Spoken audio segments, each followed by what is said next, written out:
Hello and welcome. Cakes are one of the most popular desserts as they are eaten all over the world. They are used for parties and gatherings and also just a snack. To further prove the dessert's popularity, Market US states that the global cake market made over $4 billion in 2023, and people in the US eat about 2 billion kilograms of cake each year. Like many, I also love cake. And my favorite kind of cake is yellow cake with chocolate icing. Although many people enjoy making complex cakes with a variety of flavors, textures, and ingredients, I believe a simple cake is also worth making. I will show you how to make a yellow cake. The recipe and cake mix I will use is Duncan Hines Classic Yellow. I learned some useful tips from my mom and I will show those to you as well. The first thing you need to do is gather all the required ingredients. The recipe calls for a cup of water, 3 eggs, and a half cup of vegetable oil. I also recommend getting out a mixing bowl, a measuring cup, a beater, or whisk, depending on what you would prefer. Although the recipe calls for a cup of water, a cup of milk can be used instead if you want a more moist cake. For this cake, I use a 13 by 9 inch pan. Also preheat the oven to 350 degrees Fahrenheit, so the oven will be heated right when you finish making the cake batter. Now that the ingredients and tools are out, you can prepare the cake batter. Pour a cup of water and a half cup of vegetable oil into the mixing bowl. For the 3 eggs, I would recommend cracking them into a measuring cup and pouring them into the bowl. Search the egg mixture for eggshell pieces so you can get rid of them. After all the wet ingredients are in, pour the cake mix into the mixing bowl. Then mix the ingredients together for at least 2 minutes. Although using beaters is faster, using a whisk is great exercise for your arm. Mix thoroughly to break down all the clumps in the batter. The batter will be prepared and ready to pour into the cake pan. First, spray some baking spray inside the cake pan to prevent the cake from sticking to it. Although the recipe recommends using pan cooking spray, I use Baker's Joy cooking spray for my cakes as it has flowers in it. Then lift the mixing bowl and carefully pour the batter into the cake pan.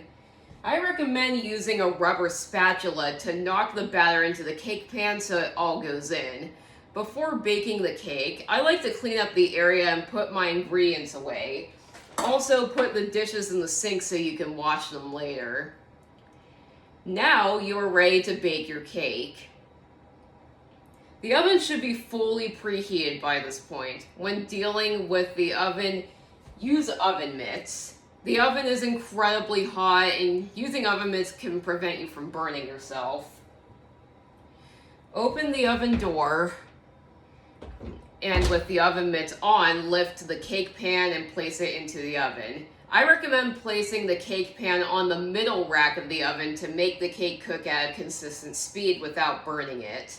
Once the pan is in the oven, close the oven door and set the timer. As stated before, I use a 13 by 9 inch cake pan, and for that size, the cake should be baked for 23 to 28 minutes. Gather toothpicks so you can stick one in the cake to make sure the cake isn't underbaked.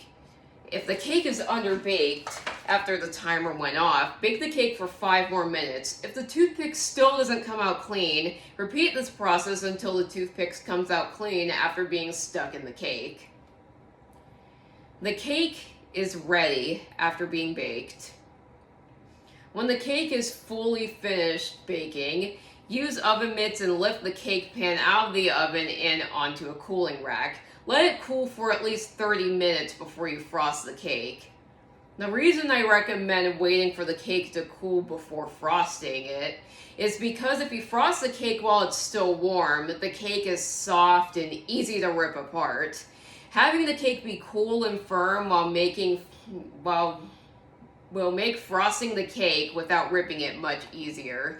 You don't have to frost the cake if you don't want to, but I like to frost my cakes. You can use any icing, but I like chocolate icing on my yellow cakes. Any chocolate icing can be used, but my favorites include Betty Crocker and Duncan Hines chocolate icing. I'm using Betty Crocker chocolate icing right now. To frost the cake, use a butter knife. Dip the butter knife into the frosting container and scoop out a large clump. Spread the frosting on the cake. Gently glide the butter knife back and forth across the cake to spread a large distance of frosting on the cake. When there is no more frosting on the butter knife, repeat this process again and again until the cake is fully covered in icing. After this, the cake is now finished. This is what the finished product looks like. It's a large yellow cake with chocolate icing spread on top. This is how I like making a cake. I like making these kinds of cakes for birthday parties or just a snack. To summarize, this simple cake was made with a process of 5 major steps. Getting the ingredients and tools ready, mixing the ingredients together into a batter, pouring the batter into a cake pan, baking the cake until it's finished, and frosting the cake when it has cooled off.